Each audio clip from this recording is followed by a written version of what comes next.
jurisdiction. So everything we're going to be talking about is in relation to obtaining Ghanaian citizenship. Now, there are two main ways that the law recognizes when you want to obtain Ghanaian citizenship. The first is by registration, and the second is naturalization. So when it comes to registration, there are two main categories that the law actually provides for. The first category are nationals or people that from time to time the Minister for the Interior would decide that upon application they are persons and they are persons of good character. I think I have said that already. And so, but this particular category is hardly used under registration. I can recall that there have been two instances where our presidents have two different presidents. So the our immediate president, and then the current president, his first term, they registered some persons from the diaspora. This was actually arranged with foreign community in Ghana. I know you have various liaised with them, and then granted citizenship to certain persons. Citizenship to certain persons. That is circumstances or instances, so we cannot really rely on them. Now, when the other leg of registration is through marriage. If you're married to a Ghanaian, so if you're a foreigner, you marry a Ghanaian, then you are entitled to be registered as a Ghanaian. Usually, we don't request for much.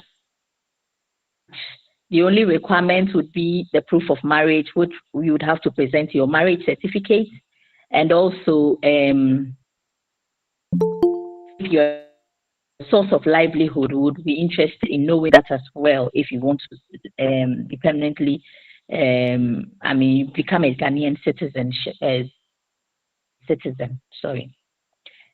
In the case of a woman, all we just request is, the marriage certificate, and of course, in that instance, you would need to at least resided in Ghana for 1 year. So that's pretty simple. So if you do not or you don't intend marrying a Ghanaian, then it means that registration will not avail you. So then other leg, so I talked about two main forms.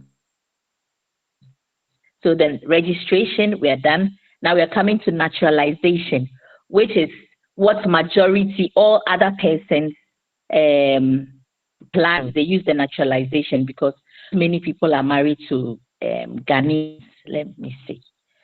So I don't know if I should continue. Is it clear up to this point? Would they have to bring in the questions as I go on, or maybe when I'm done? How are we? Yeah, so the questions will be submitted on the page that Aaron directed us to. So when we are done, we would answer them. So at this point, I think it is made two forms. So now it's left with what we have decided to talk about, which is the resident permit way. Okay. So regarding that, I want to speak about eligibility and the legal framework. It is established now that it is a legal provision to, it's in our laws to acquire the resident permit before you can be able to get to the dual citizenship. So who is eligible to acquire a resident permit? Can you please answer that briefly and then we continue?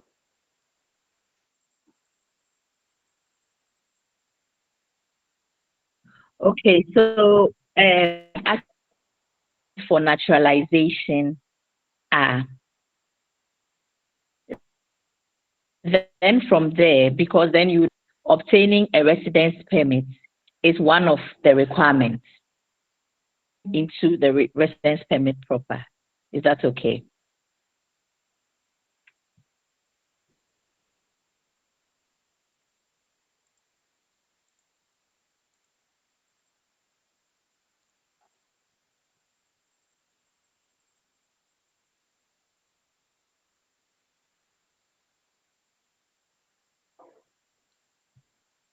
All right. So requirements when it comes to, so I'll just start with the residence.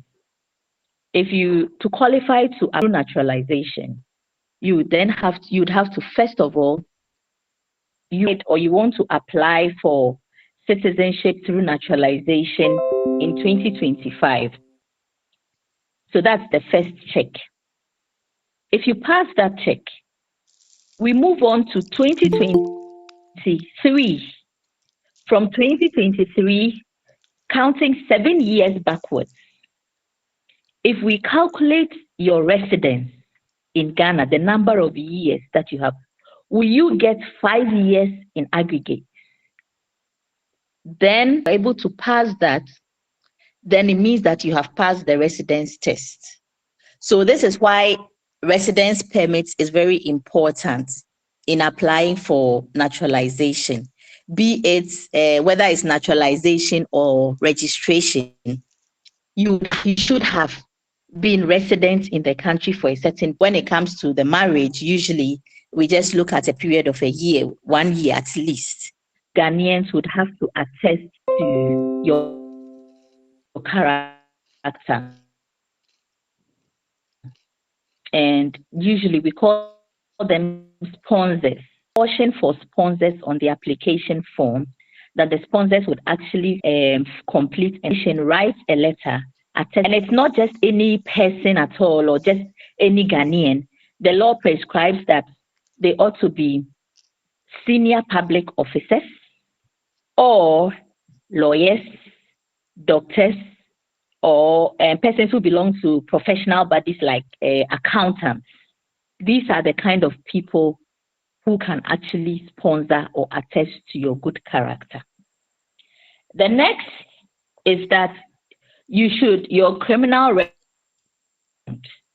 especially in Ghana. So usually we would ask for a criminal certificate or a police criminal certificate. And then that could be obtained when you apply to wherever you reside. They would usually provide it for you. And then that will tell us whether you have not been sentenced to any imprisonment. Then a very important requirement language. So I understand what the framers of this law include your tax clearance certificates. We would also take certificates. We would also take your personal clearance certificate. What do we want to see? We want to see how much. So when it comes to naturalization, let me add at this point that the only way that you can show that you are making contribution, the main way usually that we would look at is the fact that incorporated a company in Ghana, you have employed citizens,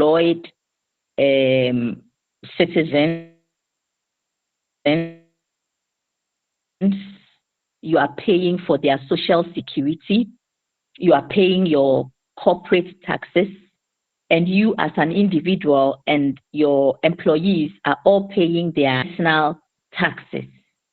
All of this put together is what enables us determine whether whatever contributions you are making to the country is substantial. That's the main way. But there are instances where others in academia, so you would have some professors who have resided in Ghana for a number of years and they are imparting knowledge, they are lecturing at the universities, some of them are in villages or deprived communities and imparting knowledge. And in such circumstances, we would usually determine it. So it's actually on a case-by-case basis. Look at what kind of contribution the person has made to the society or to the country. And then that would determine that enable us then whether it's substantial. Then again, we have had other people in the medical field who would come in, and then medical doctors or other specialized areas, and serve in that capacity for many years in the country. So that is also another consideration that we could make, we usually would make. Then you also need to show an intention to permanently reside. So so that is why we even want to see by the number of years you are residing in the country. When we calculate in aggregate, we don't want to get it than 5 years. All these are things that would show an intention to permanently reside in Ghana. And then, of course, you need a valid residence permit. At this point, I would skip the other administrative requirements, like medical exams that you would have to do, financial statements of the company, and all of that. But these are the main ones that I've already enumerated. So, Sarah, maybe we could move on to the residence permit now, if all is clear. Okay. Okay. Just to say about someone having drink, is there any provisions also for someone who is applying independently without a sponsor? Is there an arrangement for that? So usually when it comes to residence permits, let me say that we don't require sponsorship. Let me commence this way. In Ghana, there are, before you can obtain a residence permit, there are maybe 2 or 3 considerations. First of all, what are you coming to Ghana to do? Do you have a job? Have you been employed? Do you have an employment? Are you a dependent? A dependent means that are you coming to depend on somebody who already has a residence? And we usually will call those people principal holders. And the final one is whether you are retired. So consideration, sorry, also made for persons that have retired. So you just cannot apply for it. So if you just come into Ghana without falling into any of these categories, you cannot apply for residence permit. So if you are coming on the basis of employment, you will usually apply for work. What we call is one process. So you usually apply for the work permit and residence permit together. You apply for the work permit first. When it's granted, then the residence permit would also be considered. Now, so I hope that is clear. I wanted to begin on that premise before we proceed to talk about the sponsorship.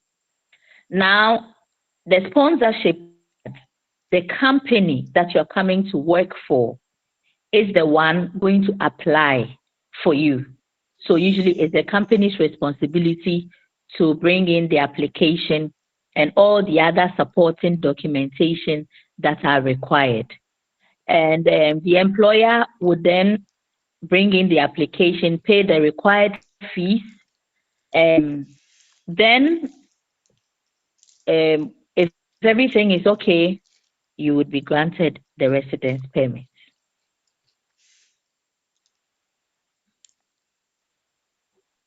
So that's it when it comes to sponsorship by a company or an institution.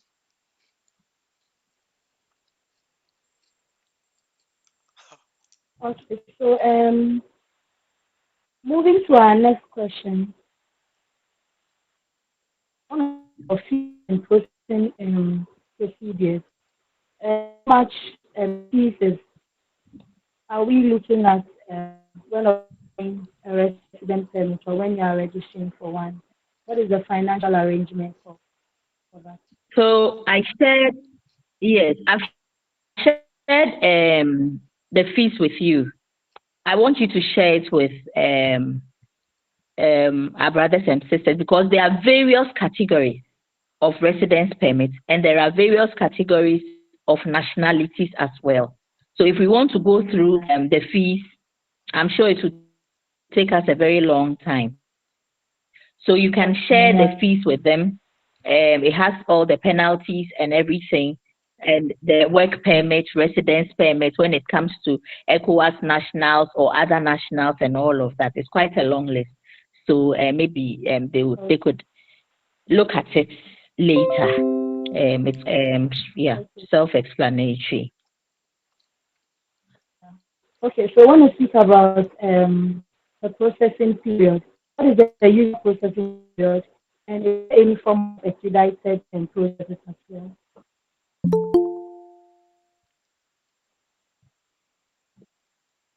So usually the processing period is 1 month, and officially there's no expedited service that we provide. So once you come in or your company presents the application with all the documentation at the applicable fees, and then it would be vetted and everything.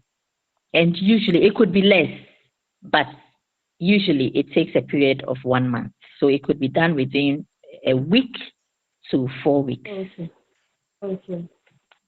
To do renewal compliance, how long resident permit to be valid?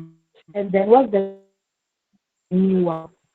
To get the permit, how long can you use it?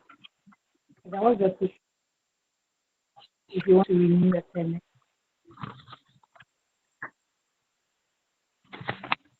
Okay, so usually the resident permit is valid for 1 year.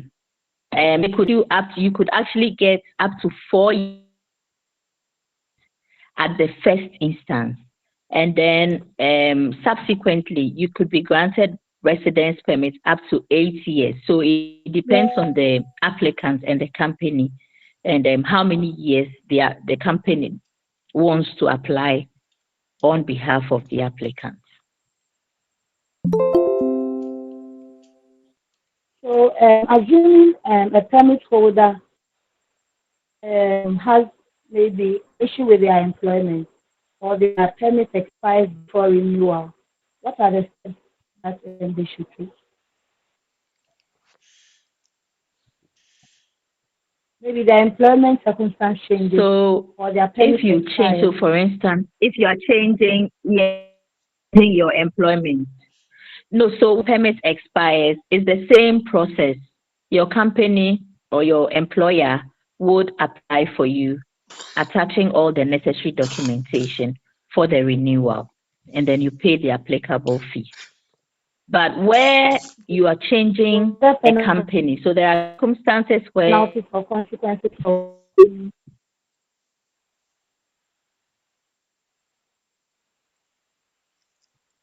yes, there are penalties if you do not when your permit and you do not renew promptly. There are penalties on that list, the chart I've given to you. You have all the for residence permit, overstay, and all of that. What I was going to add is that where you are in an employment and you decide for one reason or the other, you leave and then go into take up another employment. New employer, even if permit has not expired. So for instance, you are in company A, you have 1 year residence permit, and 6 months into the permit, you leave and then obtain or take on another employment. Your new employer would have to apply afresh for you. So it means that immediately your old permit dies, because the law requires that you should not be in the employment of company B when your permit is in the name of company A.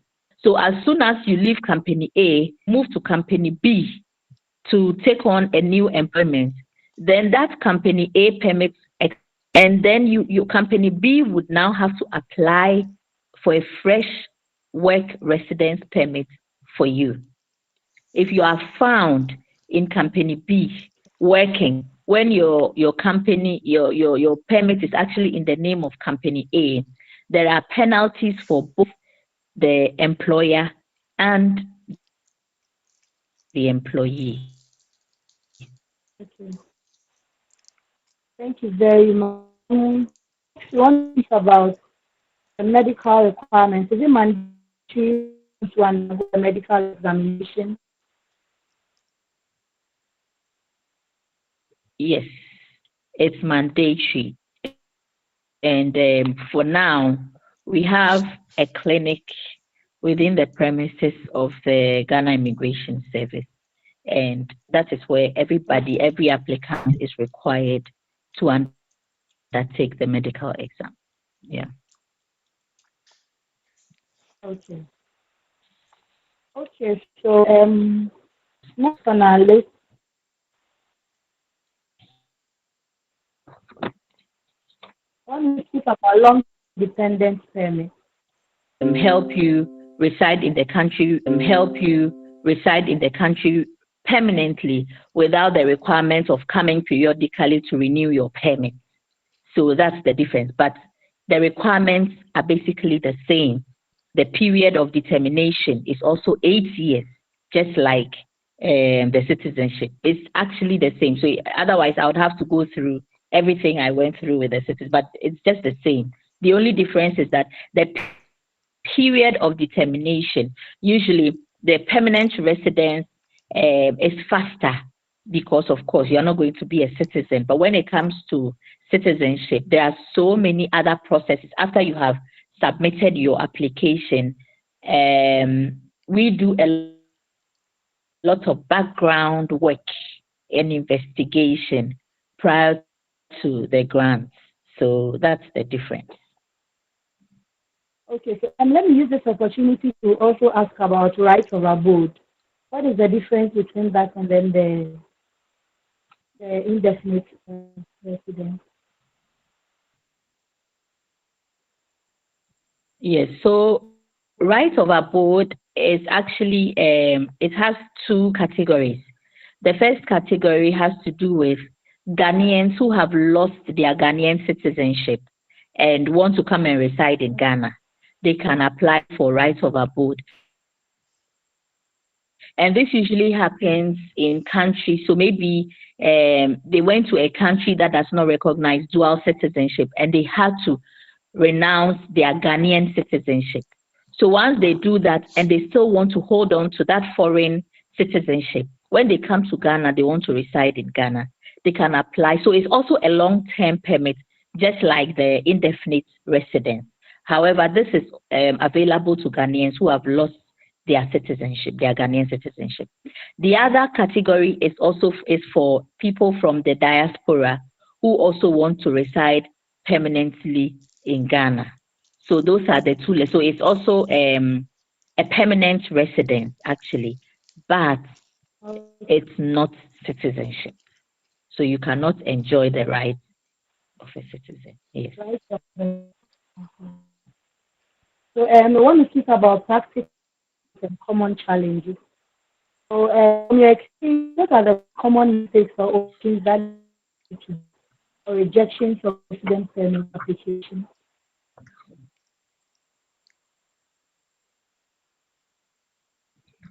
Mostly, you would find that the documentation that are, first of all, yes, the documentation to attach to the permit application sometimes are incomplete. Also, when it comes to the filling of the forms, there's actually a form that you complete as an applicant when you bring in your application. Sometimes too, the information that is provided on the form is inaccurate. There are times you want to reach out to the applicant to inquire or to make further checks, and you dial the number only to realize that the number is not going through or the number is off or incorrect. And so yes, these are the main. Also, some applicants actually provide false information, intentionally provide false information. This is actually an offense when you are found out.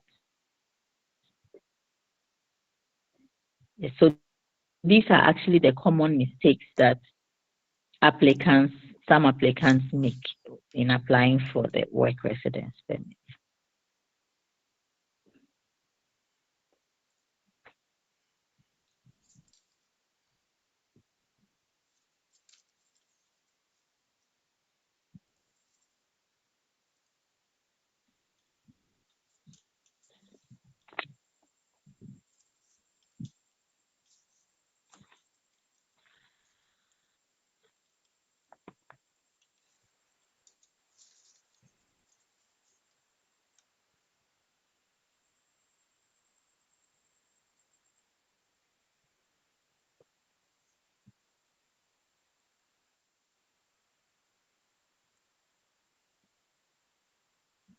Hello, Sarah. Yeah, please, can you hear me? Yes. Can you hear me? Okay. So we go to our last but one question. Are family members such as spouses and children of resident permit holders eligible for dependent resident permit?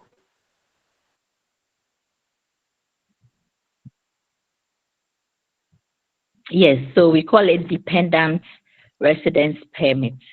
And usually you'd the application letter. So of course we need to be sure that this is actually a relative. So you need to show evidence. If it's a spouse, your marriage certificate would show that that is your spouse. If it's a child, then the birth certificate of the child would be attached to the application, and also we would need the passport of the applicant. So these are the main things that we require for dependents.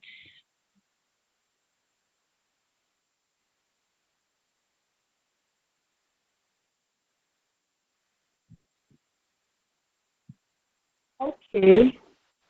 So lastly, so let's say that you have applied and then you are granted the access. How can you verify the status of your application? And then also ensure that all other documents submitted meet the standards of the Ghana Immigration Service. Okay. So in the first place, at the point of submission, your application would be vetted before you actually before you are allowed to even make the payment. So usually we would quickly go through to ensure that we have all the requirements attached before you submit or you leave. Then after submission, you could always find out or check on the status of your application at the same point of submission, which we call the receiving counter. So that's the official way of actually checking on the status, of your application. Okay, so I think these are all the questions we prepared that are in relation to acquiring a residence and get onto the journey of becoming a citizen of Ghana. So can we have maybe in a few words, conclusion of everything, what dual citizenship is, how acquiring it helps you closer, get you closer to getting your status, and then we can take the questions from our participants. The final words in conclusion. Say again, Sarah. Hi, madam. Yes, so my conclusion would be that, yes. Yes, please, that's what I was asking. Your conclusion and then final words before we take the question. Okay, yes. Yes. So my conclusion would be that when you come into Ghana, and usually we know that when as soon as you come into Ghana, maybe from the onset, you're not too sure as to whether you want to reside, you want to obtain you want to become a citizen. Some people from the diaspora would want to reside in for a few months, and then assess whether they would. This is a place they want to really reside and obtain citizenship. So as soon as you come in and you are given your visitors permits at the airport, always remember that it's either for a period of 60 days, 30 between 30 to 60 days. So as soon as this period lapses, you quickly come to the immigration office and apply for an extension of that visitor's permit. So by the end of your stay, whilst you are coming in as a tourist or for whatever reason, once you decide that you want to you make Ghana your home or your second home, then as quickly as possible, you need to start thinking about incorporating a company, um, and then running your business so that as soon as that is done, you could apply for your work and residence permit. Then the period of determination can start running. Otherwise, sometimes you'd find that some people will reside here for a year or two. They move in and out of the country and then come in and they're always on visitors permit. So by the time they decide that, oh, they are now ready, then they would have spent a number of years and that period would not count because you are not on residence permit. So it's very important that as soon as you make up your mind, then you obtain your residence permit. Thank you. Okay, thank you so much for your time, Madam Abigail. We appreciate so much the insights you have shared with us regarding how to acquire a resident permit and all the other factors that go into place. I'll hand over now to my colleague Aaron to continue and then ask the question. Hi, Aaron. Hello, Sarah. Okay. Yeah, we are currently still waiting for the questions. So please, you can send in your questions so that we ask her. Thank you.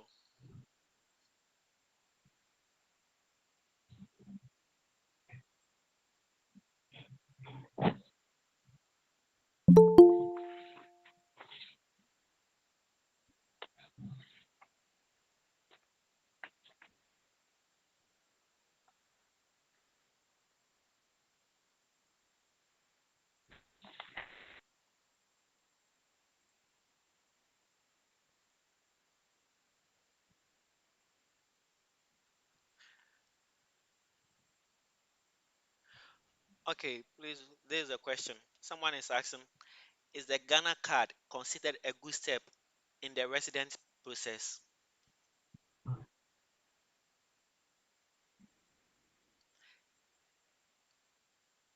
Is the Ghana card considered a good step in the residence process? That's a question from one of our. So we call yes, yes, yes. So for us Ghanaians, we have the Ghana card. But if you're a foreigner from the same institution, you'd be given it's called the non-citizen ID card. Yes, so the non-citizen ID card is an additional requirement to residence permits. But the main ones are what it's. I think it was actually one of the questions, but we didn't touch on it. So yes, it's one of the requirements, an additional requirement that you would usually add. Oh, okay. So another one from the participants is, if you are a retiree, is the process still the same when you enter the country and you want to stay? So if you can elaborate on that. some don't know the process also. Yes. So when it comes to a retiree, it's quite pretty simple. Usually, you just apply straight for the residence permit, but we would need the proof of retirement. That's one, and then proof of livelihood. So if you're going to be in Ghana, um, what would be your means of income or the means of your livelihood? And then also would need two Ghanaians to guarantee for you, attest to your good character. As we call them guarantors, or they would sign a bond. We call it a bond in Ghana for you. And then finally, you'd be required to get a letter from the Diaspora desk at the presidency. It's also a pretty simple, um, it's not difficult to obtain. So you attach that to your application, your form, and the other ones that I've mentioned. Then you submit and pay the fee. Okay. So this question is from Marcia Harris. She's asking, what if there is a child born in Ghana from an American citizen? Would that be considered a step to citizenship?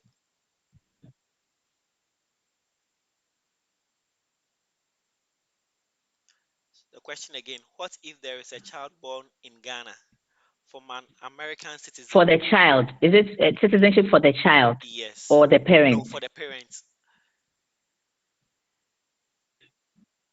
Okay. So, no, having children, I think the question is actually in respect of the child, because having children in Ghana does not entitle you to citizenship. And in other countries, once you are born in the country, you are an automatic citizen. But the law on citizenship in Ghana does not recognize children born in Ghana to foreign parents. If you are born in Ghana, at least one of your parents or one of your grandparents or great grandparents has to be a Ghanaian. And that is what will entitle you to citizenship, to automatic Ghanaian citizenship once one of your parents or grandparents is a Ghanaian. Okay. So this is another question from Mr. Melvin Davis. It's asking, if I am planning to retire in Ghana some years from now, but I want to start my process now, what should I do?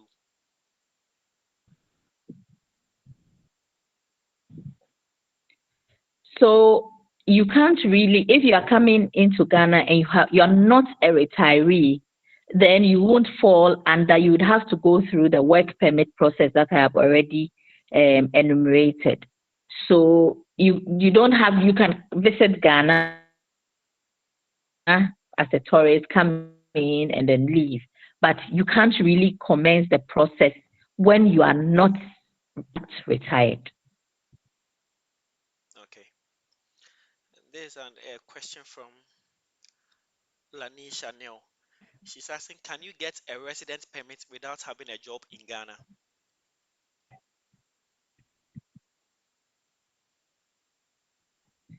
So I have already stated that if you are not a retiree and you are not a dependent of somebody who already holds a residence permit, so be it your husband or your parents, then you cannot obtain a residence permit without a job, because the law is also wants to ensure that you do not have destitute in the country. So if you are coming in, you should have something doing, or you should have proof of livelihood.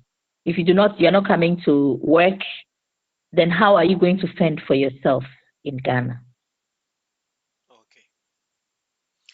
So this, I think two people are asking, can you go over the process again if you open a business in Ghana?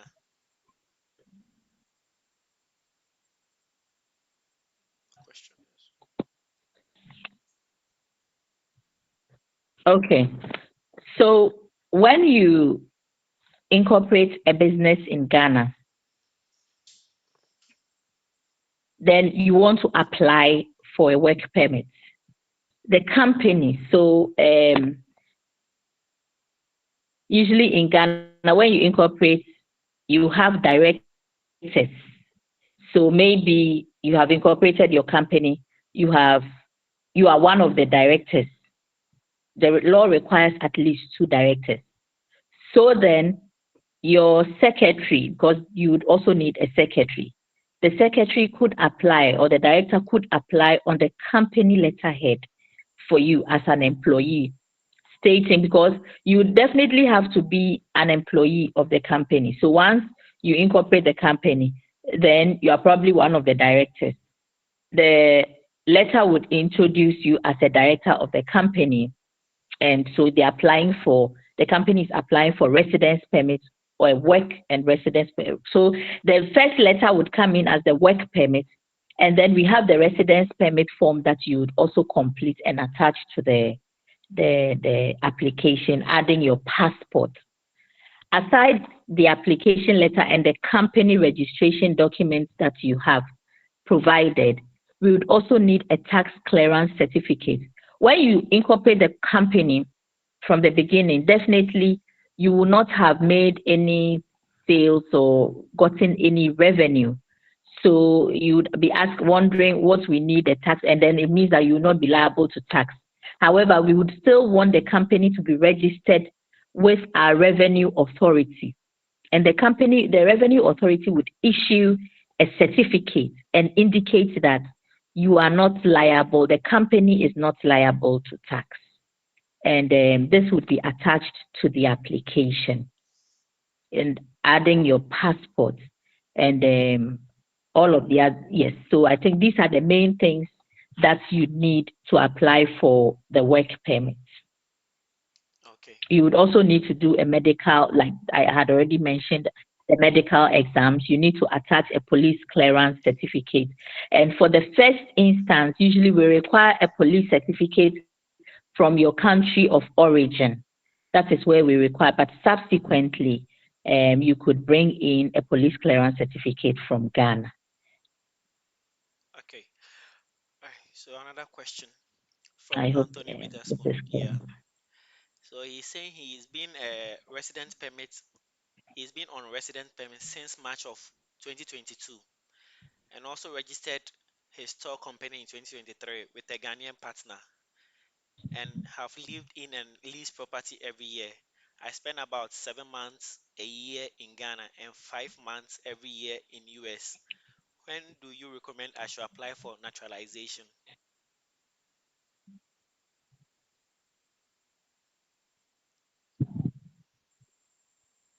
Let me go over the question again. So I've been on residence permit So since, the law actually, you yes, can I go on.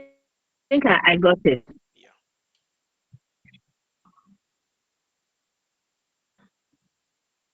Okay, you can go on. He says he's been on residence permit from 2022, Yes. and he spends mostly 7 months in Ghana and then 5 months outside Ghana. Yeah. So, like I said, the least period of determination is 8 years. So, from 2022, it means we are looking at 8 years. 2022 would 8 years 2030. from 2022 would be what? 2030. 2030. Yeah. Is that it? Yes. Is that 2030? Yes. So that would actually be the appropriate time to apply for your citizenship. But then looking at the 7 months you do every year, now you can do your own calculation. Whether if you're spending 7 months every year by 7 years, how many months that would be? Would you get 5 years in aggregate? If you think you will not make the 5 years in aggregate, then you may have to extend your stay even after the 2030 to enable you qualify. Okay. Then I think last question.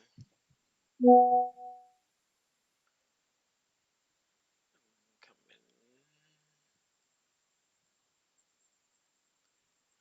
So this one is from Fuasua. Where are the payments made and which institutions are the payments made to based on resident permit? The pay- The payments are all made to the Ghana Immigration Service. Oh, okay. The Ghana Immigration Service, and it's done in person. So it's either you send somebody to pay on your behalf, or you walk personally to our office and pay for it. Okay. I think this one just came in. Then we just take that one. Then I think we call it a day. So, do you have this one is from Melvin Davis again? Do you have to renew the work permits every year? How many years do I have to live in Ghana to be considered a resident on a work permit? How many years do I live in Ghana to live in Ghana as a retiree to be considered a resident?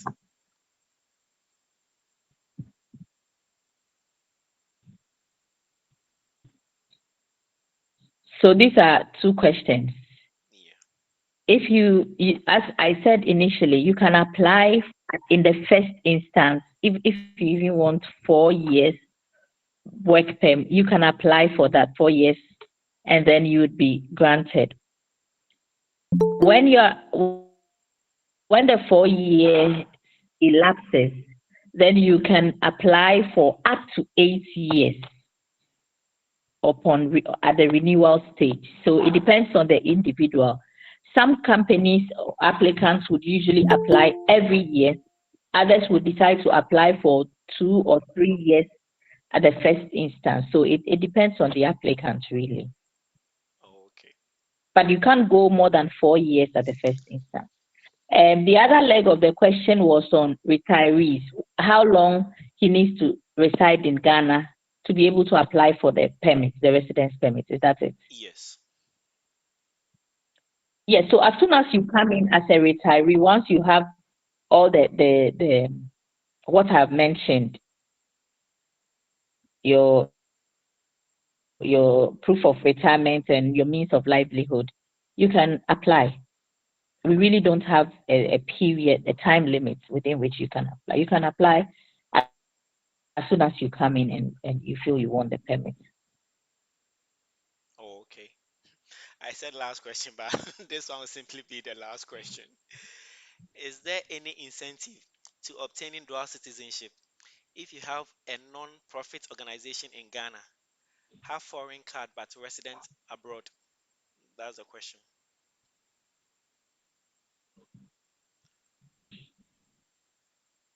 I don't know what a foreign card is and So, how what. So if you are resident abroad, then it means that you do not because the whole point of citizenship. Okay, you want to. yep. So I think, The whole point of citizenship is you wanting to identify with us. yeah, please go on.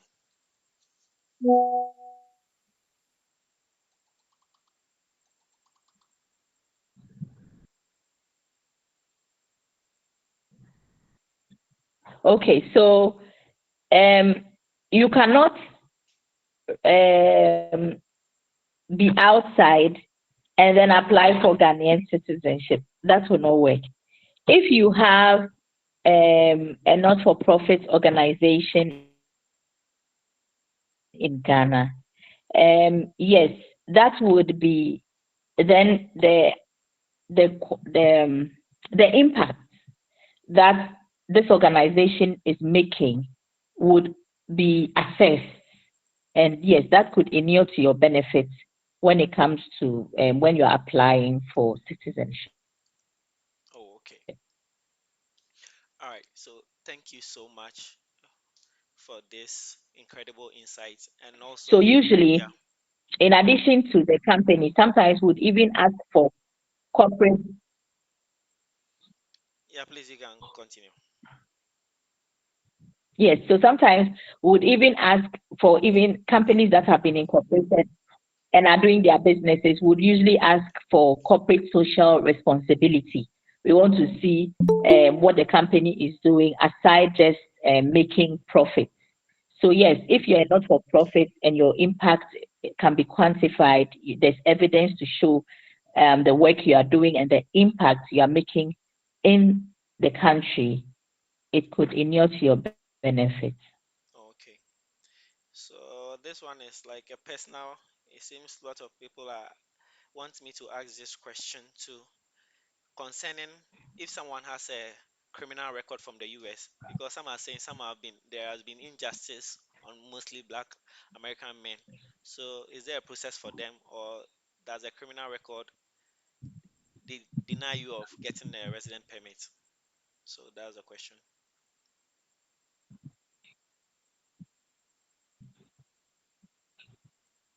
That's a difficult one, because at the moment they would usually insist that administratively that this is the criminal report should come from your home country. But maybe Ghana Diaspora Affairs can take this up and actually advocate for a reform in that requirement. I'm sure that at the time these administrative requirements were put together, maybe we did not um, think or even know about these situations. So maybe you could take it up and make an advocate for that particular requirement to be looked at again. Oh, okay. And but for now, that's what it is. All right. Thank you very much. Yeah, Sarah, please kindly join so that you close the program. All right. Okay, Madam Abigail, we appreciate so much your time, the insights you have shared with us. And then we hope that this information will go a long way to benefit our family in the diaspora. Like my colleague started saying, we stand for advocacy and everything that concerns the global diaspora. So we are doing this to give you information, to educate you so that you know the way forward if you want to acquire a dual citizenship in Ghana. So thank you so much for your time once again. We appreciate this and thank you. You're most And then to welcome. all, yeah, and then to all our participants, we also want to thank you so much for making time to join this webinar.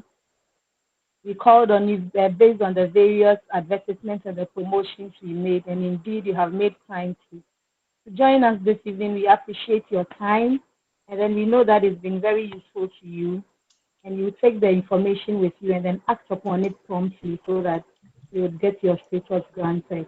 And then lastly, to my colleagues and my boss, Mr. Joseph Bequin, thank you so much for giving our family this opportunity. We appreciate all the effort you are putting in to help our family in the diaspora have a very good standing in Africa. Thank you so much. And we also want to say briefly what we do here at Diaspora Affairs GH. We are asking, sorry, we are saying that if it's a visa you want, you have relocation consent, you want to come to Ghana to have a cultural re-immersion, everything you want relating to Africa, just call on Diaspora Affairs GH and then we'll sort you out.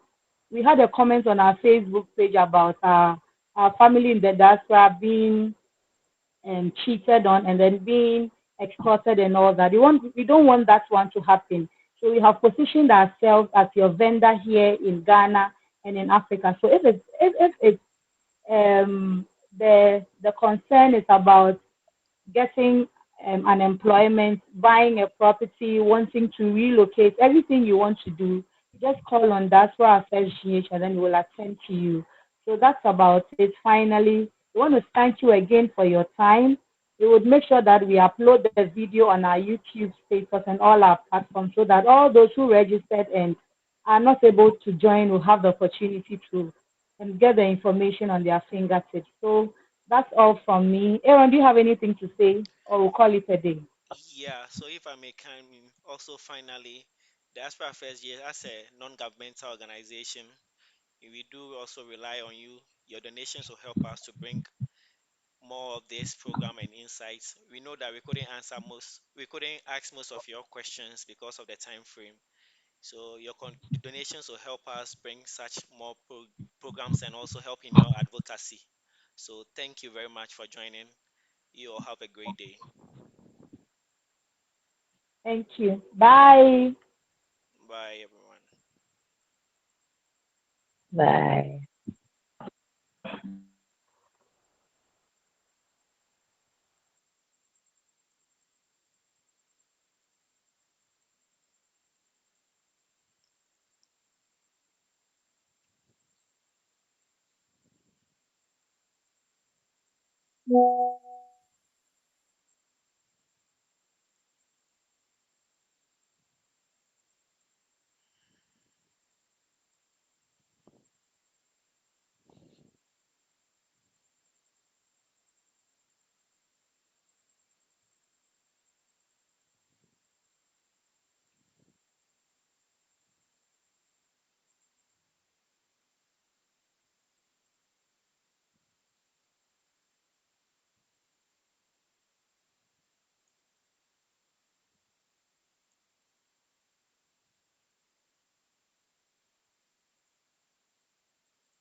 Hello. Oh, no. Oh, but as Joseph Bequin, but I'm